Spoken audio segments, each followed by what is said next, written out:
And we're live. And the talent has arrived. We're late, folks. I'm late. Bill was on time, but I'm late.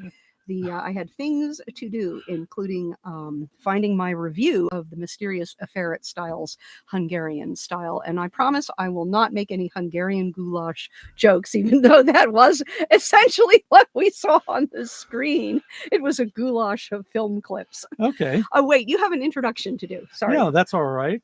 This is just the way we roll. Thank you all for showing up, and welcome to Agatha Christie They Watched. I'm Bill Peschel. This is my wife.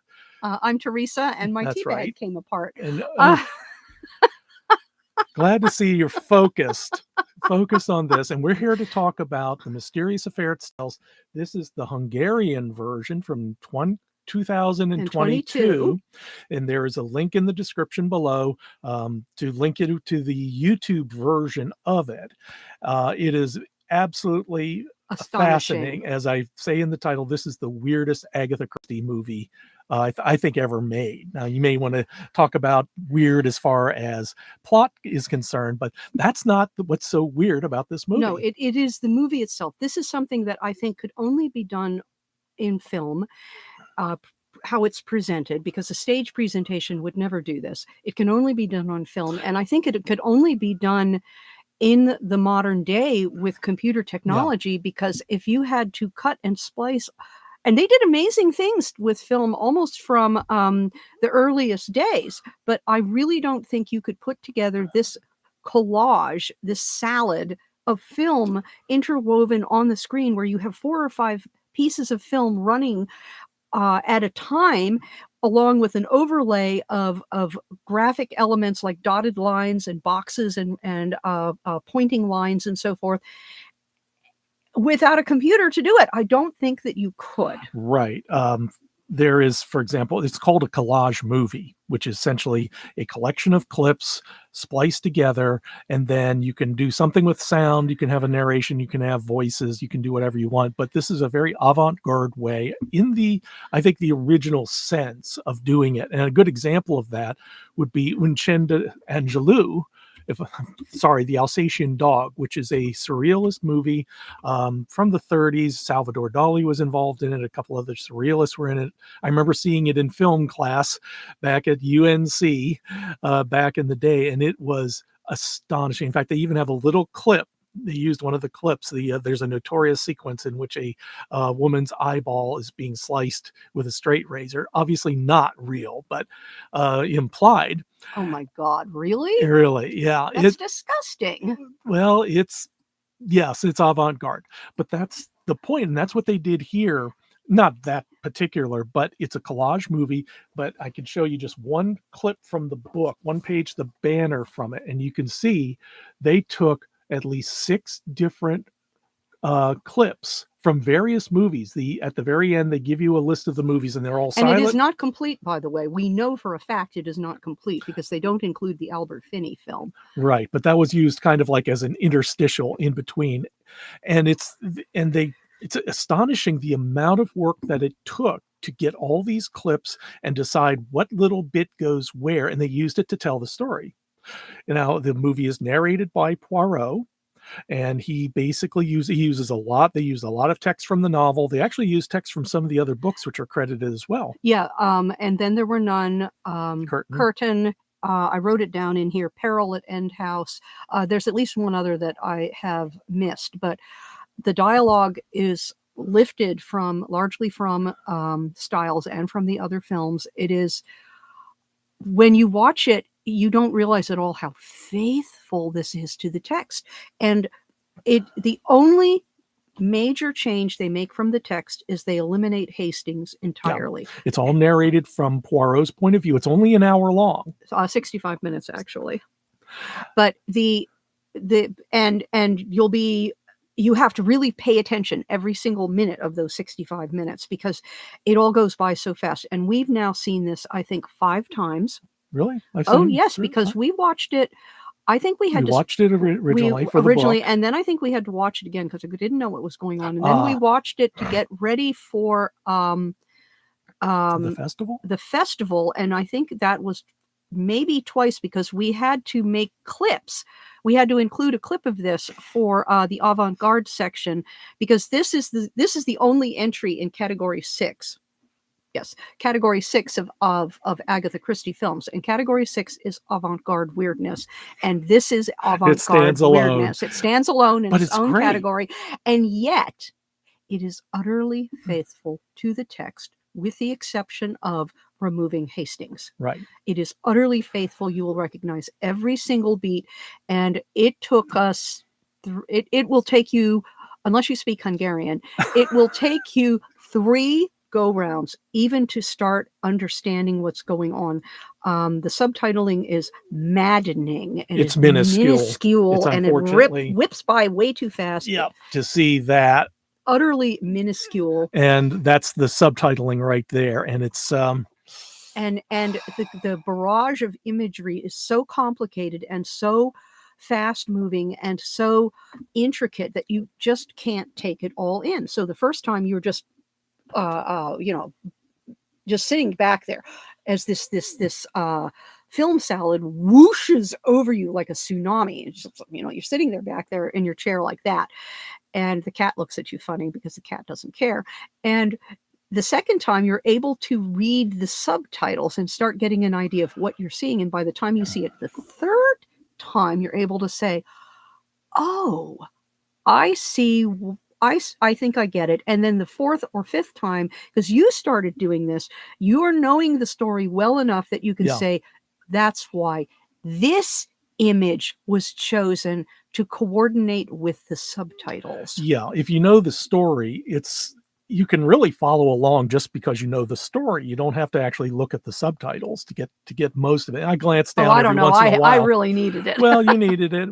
Again, your mileage may vary. Every sentence like that, every absolute sentence needs a little asterisk. And at the bottom, it's always your mileage may vary. And for example, and there are some really interesting moments, like at the very end, without obviously, there's no point in revealing who done it. But there is, Poirot was saying, I am being brought here to, it actually is Poirot's summing up of the entire case. That's what the whole hour is devoted to, because it starts with Poirot saying, let me tell you what happened before I tell you who did it.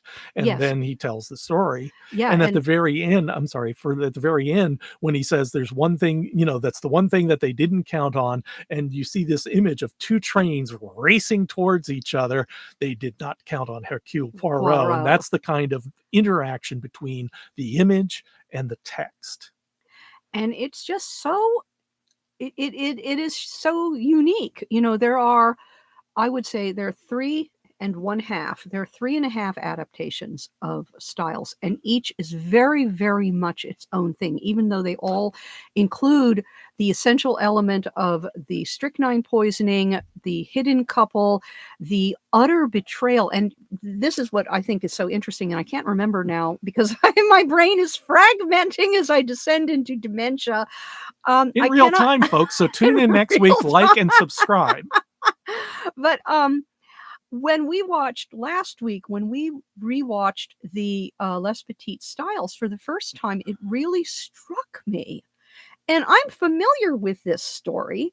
I'm familiar with the novel. I'm familiar with, the David Suchet did a film, was a really good version. And yet it didn't strike me with the David Suchet so much as it did with the Les Petites. But in addition to the hidden couple, you have a major betrayal going on in this novel. And that is, of course, spoilers, folks, can't be helped.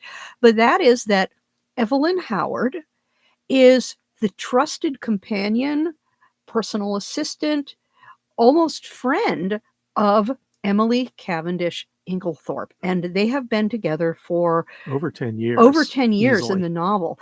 And yet you think almost, actually, I'm thinking out loud as I'm thinking in real time here, which does happen sometimes.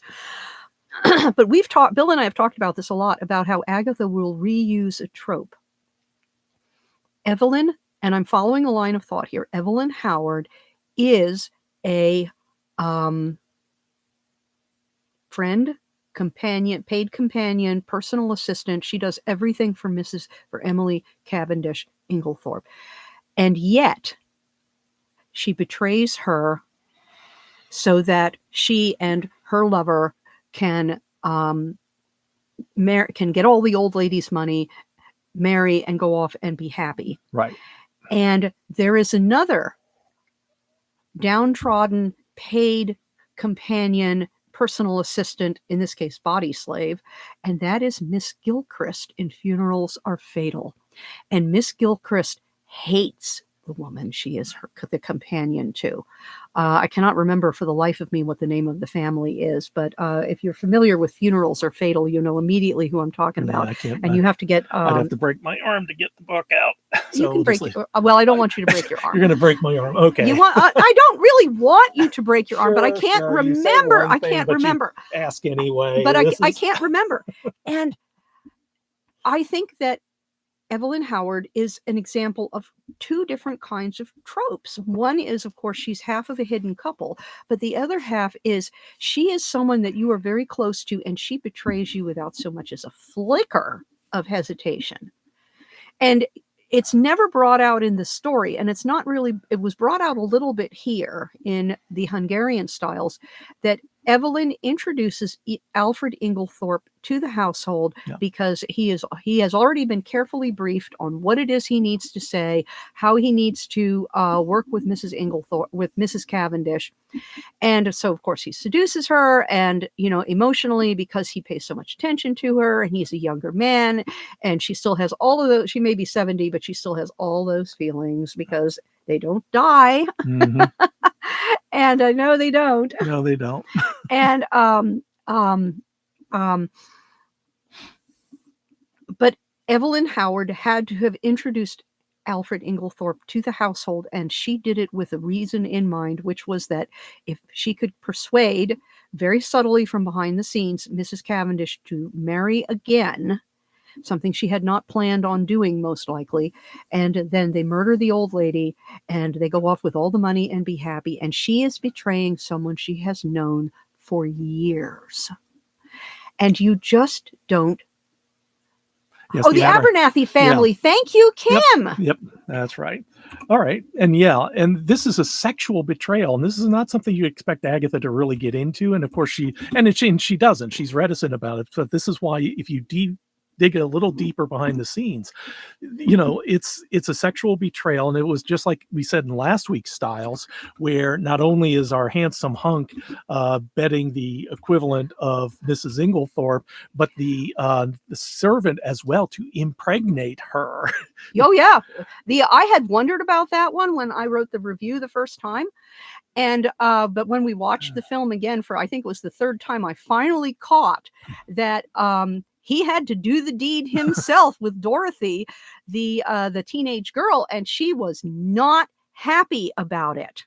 But she wanted the money. But she wanted the money. She knew she was probably in exactly the same, in the Les Petits version, she was probably in exactly the same position as April Avril, that she is Alice Avril, sorry, as Avril, that she is an orphan. She has no family. She has basically no recourse.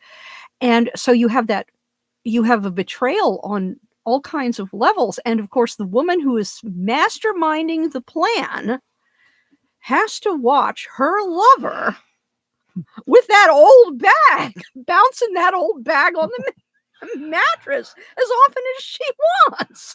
Yeah. And you think that's really icky when you think about it. She's pimping him out. Yeah. And that's what Evelyn Howard does. She pimps out her lover in order to be rich. And that's what Agatha likes doing. She doesn't. Agatha Christie does not write cozies, This is not a cozy. She does love affairs in all its forms, you know, dedicated love, like with Tommy and Tuppence, love through betrayal, love through avarice, love of avarice.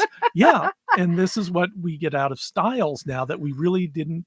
I mean, you get it there because it's there. You look for it and you think about it and you go, wow. And this is part of what makes really good fiction, is that if you look for something and you look at the text, you go, oh, they did it there. It's there. It's right in front of you. And a lot of cozies don't don't even go They don't. approach They that. don't add those extra layering. And remember, this was her. She had written a lot. Agatha had already written a lot by the time she sat down to write down Mysterious Affair at Styles. And one of these days, the estate will get around to publishing all her juvenilia, and it will probably fill in an entire book all by itself with the plays and poems. She wrote a lot. And the entire novel and the short story and so forth.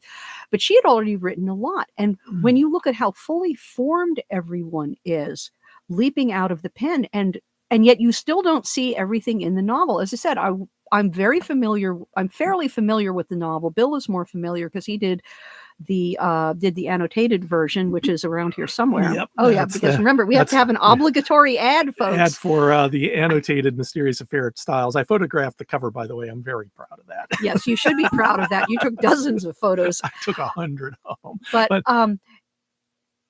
it isn't until like this go round, like probably when you add rereading of the novel and watching the various films, all of them twice, it took me this long to recognize what Evie Howard did to Emily Cavendish Inglethorpe, how deep the betrayal goes. Because it's fairly obvious she is the mastermind. And don't ever let anybody tell you, just like don't ever let anybody tell you that Agatha wrote Cozies. She had many strong female characters with agency. That's really what was so fascinating about, because we put like a little mini cast here of the major characters, and because we were doing six for each movie, 6 for each TV episode, and I kept seeing female faces on there. Whereas for science fiction, it could be mostly men. For other genres, it could be mostly men. Oh, yeah. Remember Gattaca? There were like two named characters in Gattaca. There were 2 women on screen who actually spoke. One was Uma Thurman, and the other was, I think, Maya Rudolph, I think. And she was a doctor, and she had like one scene. Yeah. And basically, there were no women characters in Gattaca at all. Yeah. But in Agatha has the actual ratio of the sexes, 50-50. It really is 50-50. But also not only that, and this is something I realized when I was watching this last night, and I told Teresa that this was also the first instance that we've seen in later movies where the man is the one who screws it up. Yes. Yes, Alfred Inglethorpe screws this up, because if he had not written that letter, we would have had a completely different novel. But he wrote that letter. See, he wrote that letter. It was through circumstances beyond his control. They were expecting her to drink the last of her tonic that was laced with strychnine, because in case you don't know, they used a bromide. This is one of the weaknesses of the first novel, is that Agatha used a very complicated method. It's called precipitation. Chemists know about this. You have a bottle that contains a little bit of strychnine, enough for a little for each dose. But she did cover it, or at least they covered it in the Hungarian one, because our narrator, Poirot mentioned specifically that he found one of Cynthia Murdoch's textbooks. And remember, she was a dispenser at just the local hospital, just like Agatha was. And there was in the book a discussion of how bromide will make strychnine precipitate out into the bottom of the tonic. And so the implication is that Evie Howard read this in Cynthia Murdoch's book. And again, the plan to infiltrate Alfred into the household and marry Mrs. Cavendish and murder her was a long time coming. It was a subtle, well thought out plan. And if Alfred Inglethorpe hadn't panicked and written a letter that was then discovered by Mrs. Inglethorpe, they would have gotten away with it. Yeah, but to finish explaining this, precipitation basically means you're screening the strychnine, you're filtering the strychnine, you're turning it into crystals, which of course have added weight, which fall down to the bottom. So you have a bottle of tonic that has strychnine distributed all the way throughout, and I assume you have to shake it first as well. And then the Poirot in last night's film made a point of saying that when it was dispensed, and because Alfred Inglethorpe was dispensing the tonic to his dear wife, he was very careful to never shake the bottle to keep the crystals at the bottom. Which is why normally you're supposed to, and I guess she didn't notice that. Point though is that all the strychnine's concentrated at the bottom, so they knew that on Monday night when she takes her last dose, it's going to kill her. Only she was distracted, she was elsewhere, she forgot to take it. She forgot to take it, and then it didn't take effect right away because Well, of the complicated plot where Mrs. John Cavendish, Mary Cavendish, drugged everyone so she could sneak into the room and read the love letter that she was utterly convinced Mrs. Inglethorpe had in her possession, the love letter that would reveal her dear husband's John infidelity with the hot red-headed farmer's wife, Mrs. Rakes. okay. And yeah, But it's complicated. But because Evelyn Howard was out of the house and was expecting the old lady to die on Monday, he wrote the letter to her saying, "Don't worry about it. And then didn't even code it. Just basically also said, this was a great idea you had with the bromide. You're a brilliant woman. Can't wait to spend money with, spend the old woman's money with you." And bounce you on the mattress instead of the old bag. Maybe not quite that Not graphic, quite that graphic, but it was implied. it was a stupid implied. letter. It was very stupid, and he was unfinished because she was going Mrs. to come into the room. Inglethorpe discovered So him. he had to hide the letter Yeah. in his locked cabinet, his locked desk. And he could not have it found on his person or anywhere in his possession. It could not be anywhere because it's also in his handwriting. Yeah. And he panicked, and that's why he ripped it into thirds and rolled it up and put it in the spills vase, Because figuring the police that were around and he had to hide it somewhere. he had to hide it right This away. was purloined letter almost. Yeah, but he knew that the next time someone lit a fire, they would take a spill out of the vase, and nobody ever looks at what's in the spills vase because you know that what is in the spills vase is waste paper that needs to be burned. It's old shopping lists. Yeah. Who cares what's in the spills vase? You just burn it. Yeah. And he would have recovered it later and maybe burned it himself once the police were gone. But yes, but this was another example. This is the first example in the first novel Agatha Christie wrote of the husband who screws up the murder plot. The man who screws up the murder plot. Remember, Agatha Christie had a brother.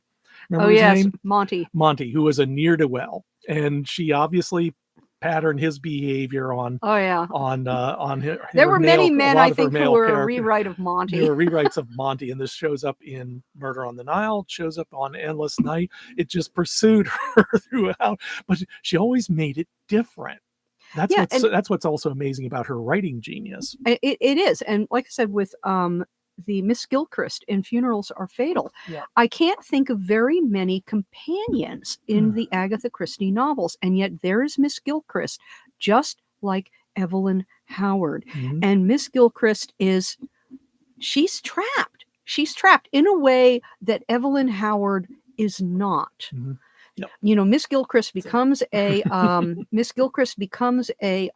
paid companion because she has no place to go and she lost her tea shop. And eventually we'll get to that film in the good version and the weird one with Margaret Rutherford as Miss Marple.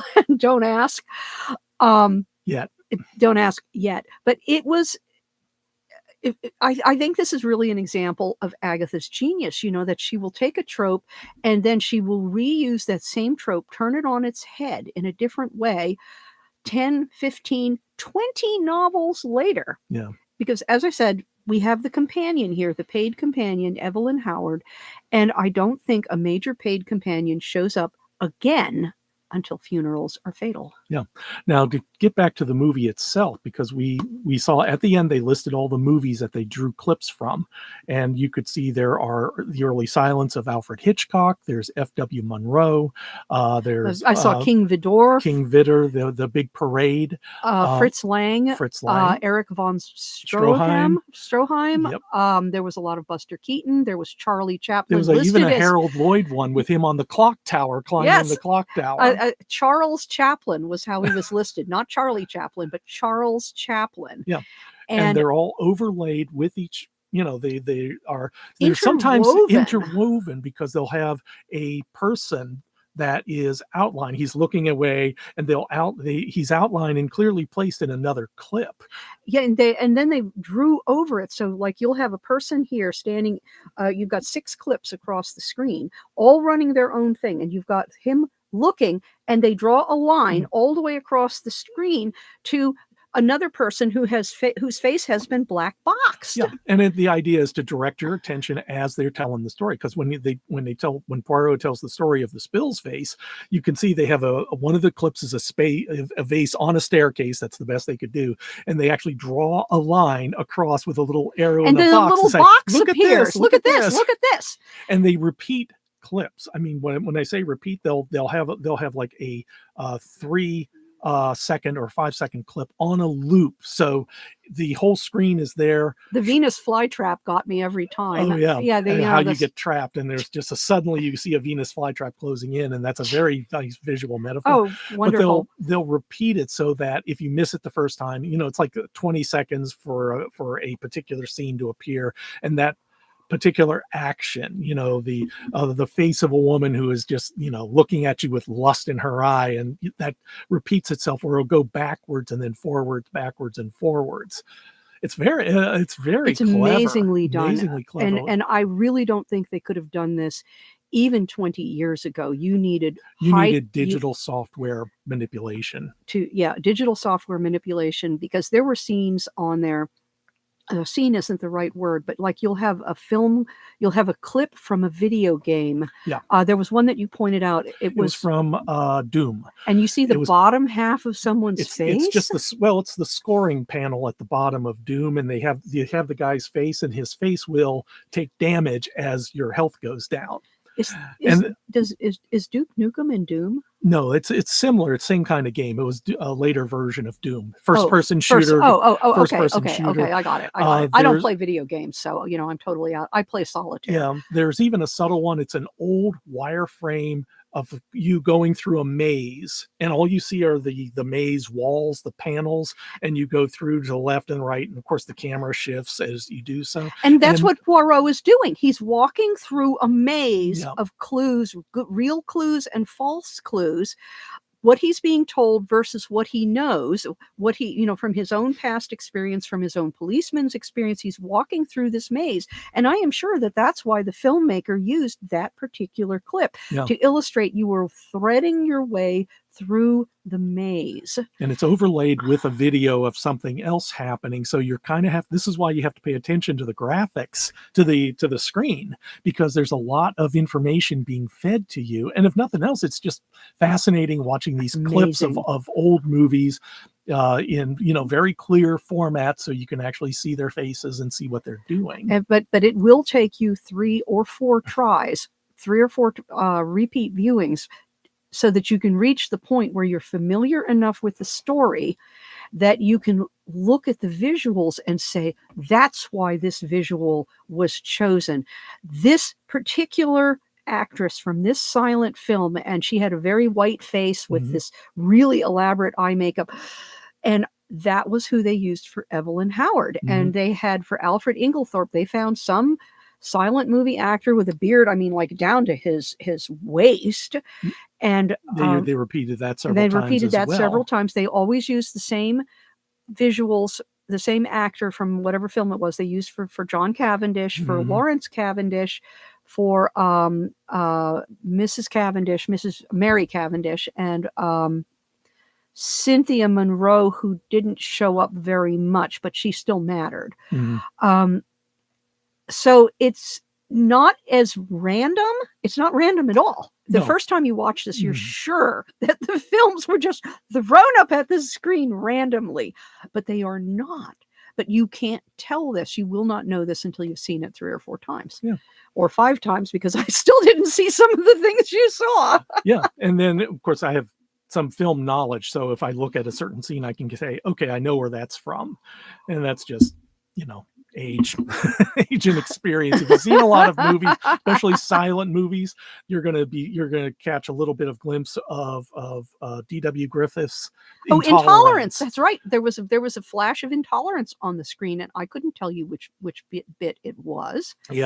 In fact, I think the only modern film that they may have used was the 1974 Albert Finney. They definitely was Albert. It was like with the interstitials. So you're seeing the actual film clip. That's right. Several times, almost like a railroad. I was thinking that was kind of like they're doing that. There was a lot of railroad imagery, but that reminds me to make it easier to follow, I guess. But again, maybe this is a Hungarian thing, or maybe it's an avant-garde filmmaking thing. I don't know. But the Hungarian styles is divided into 8 sections, and each section is its own thing, its own chapter. And so you get Enter Poirot. Evil Approaching. That's where Poirot tells about John Cavendish's story. The Night of the Tragedy, where which he is a chapter discusses, title. The Night of the Tragedy, which is the chapter 3. Chapter 4 is Poirot at work, where he considers what he's been told. Chapter 5 is The Possible Suspects. Chapter 6 is The Arrest, where Alfred Inglethorpe is arrested, followed by John Cavendish. And then chapter 7 is The Missing Link, when he realizes the hidden connection between two people and discusses the lies he's been told. And then chapter 8, Poirot concludes the story, and now he catches you up to the very beginning of the film, which is, now I'm going to tell you who did it. I explained everything leading up to this point, and now I am going to tell you who done it. Yeah. And it's really a remarkable achievement. Yeah, absolutely. And the weirdest and the most familiar at the same time. And that's what makes it avant-garde. One of the reasons why it's avant-garde. But it is, if you're doing a Mysterious Affair at Styles Film Festival, I mean, you really can. Each of the 3 films illustrates the story a different way and brings out different points in the novel that you may not have considered. The David Suchet is, of course, very faithful, and it looks like what you think it should look like. Yeah. When you watch the Les Petite version, set in a French spa with blood drinking, drinking the blood of children, young children as a beauty sexual treatment, surrogacy, sexual surrogates, and lots more affairs. affairs and everything else. But then you start seeing, wow, there's still the hidden couple and the betrayal. And you start thinking about the hidden couple and the betrayal as being the consistent element, as well as, how you work strychnine into someone without it being obvious. And they also go a lot more into age and the effects of age and the decline of the body in the French version. In the French too. one, They're absolutely. much more obsessed about beauty, and it's in the novel Agatha doesn't bring that out. And again, this is where you get a really in-depth story. The filmmaker can really do interesting things, highlighting something that is there in the novel, but they don't spend a lot of time emphasizing it. But the film, each film that we've seen emphasizes different aspects of the novel that they think is important. And sometimes it takes you 2 or 3 viewings, and then you realize, they did pull this minor point out of the novel that no one else paid attention to, and they're making a big deal of it, but it is in the novel. Yeah. And it was just, I really think that if you are interested at all in either Styles or Agatha Christie, this is a film you should watch, but you will have to watch it 3 times or more to really appreciate the technical achievement that it is and the storytelling achievement it is. If you see it on YouTube, you can always pause it with the space bar, kind of look at the writing, go here at the subtitles, blow it up onto the screen. Yeah, and make it stop. There can be that too. Yeah, because we couldn't really do that with the DVD that you made. But if you're watching it on YouTube, especially if you have a big monitor, you could go almost frame by frame. Yeah, and stop it and look up, and be amazed at how they have mixed everything. Spot the reference. Yeah, it's definitely worth your time. Yep. Well, I think we've beaten this horse to meet. So let us move on. We're going to move on to the next Hercule Poirot novel. No, we are not. No, we are not. No, we are not. You're right. I forgot. There is Martin Gable made a pilot episode for a Poirot TV series for General Electric. This was back in 1952, and it has surfaced on YouTube. It has come out of someone's basement catacombs, and so we are finally going to get to see the Martin Gable as Hercule Poirot in The Disappearance of Mr. Davenheim. We never expected to see it when we were at the Agatha Christie Festival in Torquay in 2024. Mark Aldridge, heaven only knows what he had to do to get him. He has connections, and he showed us a little clip of this film, and now we are going to get to see the whole thing. It's about 25 minutes, I think. Yeah, if I can find it on YouTube, because God knows somebody might have pulled it down by now. I'll include already. It in the description. And then, because right now I have Murder on the Links, and that's going to be probably the following Wednesday. And I'll update it in a moment. But we will do the Martin Gable in The Disappearance of Mr. Davenheim. We will do that next Wednesday, and then the Wednesday after that, we will get back to Agatha in order. We will do Murder on the Links, and there are 2 versions that we have been able to get. Obviously, the David Suchet, and then Les Petits, not one of their better efforts. And there is, for all you folks out there, there is a Japanese version of Murder on the Links. My beloved Cendrillon, I Yes, think is the English. but we can't and get we it can't with get English it. subtitles. You can't even I don't get it without English subtitles. Yeah, we can't get it either way. And can't find it. And if you have in your basement catacombs a copy of the Japanese Murder on the Links with English subtitles, we would be really happy to see it. It was made for television. It was about the same time as the other adaptations we've seen. Like, late 80s, I think. Late 80s? Okay. Well, I can tell you actually. I can look it up. I can look it up because figure it out. Well, no, I can look it up because but we're going to have dead air here, and these people are going to be, bored, and they'll flip over to play Candy Crush or something like that. I'm sure that won't happen. Well, they're smart enough to pay attention to Agatha Christie. And again, this is I think this is in general, this is where you get a good book. When you read here it something. Is. The Great Detective Akafuji Takashi, My Beloved Cendrillon, and it was 2005. 2005. 2005. Yeah, so it's relatively modern. Relatively modern, and we would love to see it. Yep. Absolutely love it. But in the meantime, Martin Gable, black and white, Poirot, from the 50s. It was, I've seen it already, and we're going to have a good time with this. It's going to be fun. Sure. It is going to be fun. And after that, we'll go back to Murder on the Links. Right. So thanks again for joining us. And that would be great. Oh, you like candy? It's nothing wrong with it. If you like Candy Crush.